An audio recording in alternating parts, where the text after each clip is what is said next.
Baik teman-teman, kita lanjutkan formula copywriting selanjutnya ya. Kali ini adalah formula BAB. Formula ini menggambarkan perubahan dari kondisi sebelum dan sesudah memakai atau mengikuti sesuatu hal. Ya, BAB itu singkatan dari before, A-nya after, B selanjutnya adalah bridge atau perantara.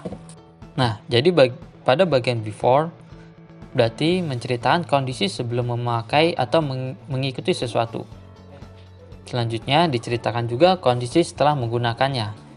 Ya, berarti ini masuk dalam bagian after. Nah, pada bagian bridge atau perantara, kita bisa menceritakan bagaimana sih caranya hingga terjadi perubahan tersebut. Yaitu dari kondisi sebelum memakai atau mengikuti suatu hal menjadi setelah memakainya. Hasilnya seperti apa? Jadi di formula ini polanya adalah tunjukkan kondisi sebelum dan lalu kondisi setelah memakai atau mengikuti. Dan terakhir adalah jelaskan bagaimana terjadi perubahan tersebut. Nah, biar lebih jelas dan makin paham, contohnya seperti ini ya. Kita pakai produk edukasi anak-anak. Nah, naskah iklannya yang bisa kita buat seperti ini.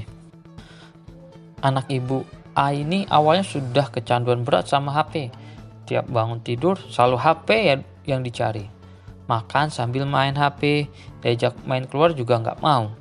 Kalau ada anak kecil yang main ke rumah, dia nggak peduli. Dia lebih senang sama HP-nya. Padahal usianya baru 4 tahun. Kasihan ya. Nah, di bagian ini kita menunjukkan before atau sebelum terjadinya perubahan setelah menggunakan atau memakai produk edukasi anak. Nah, di naskah iklan berikutnya kita menunjukkan apa hasilnya setelah anak itu diberikan produk edukasi anak. Jadi kita bisa menuliskan naskah iklannya seperti ini.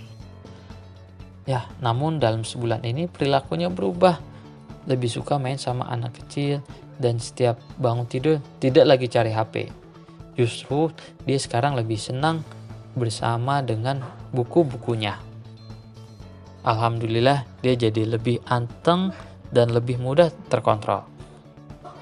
Nah, di sini kita menunjukkan adanya perubahan atau manfaat yang dirasakan oleh si anak dari ibu A tersebut setelah menggunakan atau merasakan manfaat dari sebuah produk edukasi anak. Nah, untuk bagian terakhirnya atau di bagian bridge diberikan penjelasan mengenai kenapa anak itu bisa berubah. Nah, di bagian ini kita bisa sisipkan dengan produk edukasi anak tersebut. Jadi tulisan naskah iklannya bisa seperti ini. Perubahan itu terjadi setelah ibu A membacakan buku-buku bergizi setiap menjelang tidur. Ada banyak buku yang dimilikinya, seperti buku ini, buku B, buku C, dan lainnya. Itu semua dibelinya di nomor ini, di toko ini. Alhamdulillah anak itu sudah mencapai fitrahnya. Jadi bisa dibilang di bagian ini kita sudah bisa memberitahukan produk apa yang dijual oleh kita. Nah, sampai sini kebayang ya untuk formula BAB ini. Nah, kita lanjut ke formula berikutnya, yaitu formula PAS atau PAS. Formula ini juga ada kepanjangannya, yaitu P-nya itu problem, A-nya agitate atau memprovokasi masalah menjadi kelihatan lebih besar dan lebih rumit, dan S adalah solution atau solusinya. Nah, di formula ini kita memang harus menunjukkan masalah yang dihadapi oleh target market. Setelah ditunjukkan masalah yang dihadapi atau yang ingin dihindari oleh target market, maka kalimat selanjutnya membuat masalah itu terlihat makin besar, makin rumit dan makin kompleks.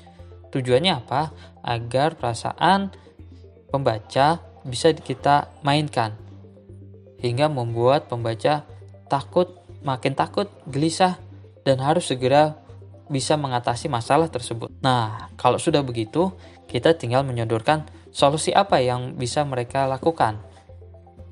Tentu masalah itu solusinya ada di produk yang kita jual. Jadi dalam formula ini polanya, tunjukkan masalah, kemudian buat masalah itu kelihatan lebih gawat, bikin membuat pembaca menjadi gelisah, lalu ujungnya berikan solusi yang bisa mengatasi masalah tersebut. Nah, ini simple kan polanya? Nah, biar makin jelas lagi, kita pakai contohnya ya. Saya berikan contoh jilbab instan yang bisa dipakai oleh wanita yang sangat sibuk. Nah, jadi dalam bagian problem atau masalah, kita bisa menunjukkan masalah target market seperti ini. Bunda pernah alami nggak? Pas lagi buru-buru ingin pergi, ternyata jilbab yang dipakai malah nggak akur. Di bagian ini kita masih menunjukkan masalah yang dihadapi oleh target market. Selanjutnya, tugas kita adalah membuat masalah itu terlihat lebih gawat, agar pembaca menjadi kelihatan gelisah mengikuti naskah iklan yang kita buat. Jadi, tulisan iklannya bisa seperti ini. Pas dipakai ternyata miring ke sana kemari. Udah gitu kelihatan kusut dan nggak kebentuk. Padahal udah setrika. Kitanya jadi nggak pede nih, padahal harus pergi keluar rumah dan ketemu orang penting. Malu kan kalau seperti itu? Di naskah ini, kita membuat pembaca menjadi gelisah dengan jilbab yang dikenakan ternyata tidak membuat pemakainya terlihat lebih modis. Bahkan justru sebaliknya, yaitu membuat pemakainya menjadi tidak percaya diri dan malu jika ketemu banyak orang. Nah, dengan masalah yang ada tersebut, dan dengan mitan dan bulu rasa tidak percaya diri, maka solusinya adalah dengan produk yang kita jual. Nah, jadi naskah iklannya yang bisa kita tulis adalah seperti ini. Untungnya sekarang saya nggak pernah alami itu lagi, karena tinggal pakai jilbab yang praktis dari toko ini. Jadi pakainya tinggal masukkan saja ke kepala tanpa khawatir kusut dan nggak kebentuk. Percaya diri deh ketemu sama banyak orang. Nah, terlihat kan? Ternyata masalah tersebut bisa diatasi dengan jilbab yang praktis yang diperoleh dari toko tersebut. Kelihatan kan bagaimana formula ini dipakai dalam naskah iklan? Oke, sekarang kita lanjut ke formula PPPP atau formula 4P. Nah, di formula 4P ini tentu ada kepanjangannya juga. P yang pertama adalah picture atau gambaran akhir. P kedua adalah promise atau janji. P ketiga adalah proof atau bukti. Dan P terakhir atau yang keempat adalah push atau dorongan. Jadi penjelasannya kayak seperti ini. P pertama itu dimaksudkan untuk memberikan gambaran akhir setelah merasakan manfaat dari produk yang kita jual. Sedangkan P kedua memberitahu bagaimana cara agar manfaat dari produk yang kita jual itu bisa dirasakan oleh pembaca. Sedangkan P ketiga menunjukkan bukti bahwa manfaat itu memang sudah terbukti dirasakan oleh orang lain. Nah, bukti ini bisa berupa data, testimoni, dan sebagainya yang membuat pembaca tambah yakin kalau produk kita ini berkualitas. Selanjutnya, P keempat berarti memberikan alasan atau sebagai pendorong ataupun motivasi agar pembaca segera bertindak untuk melakukan sesuatu. Nah, jadi polanya dalam formula ini adalah pertama, gambarkan manfaat yang akan diperoleh oleh pembaca. Kedua, selanjutnya adalah beritahu cara merasakan manfaat tersebut. Dan kemudian tunjukkan bukti yang berupa testimoni ataupun data yang menunjukkan bahwa produk tersebut memang berkualitas.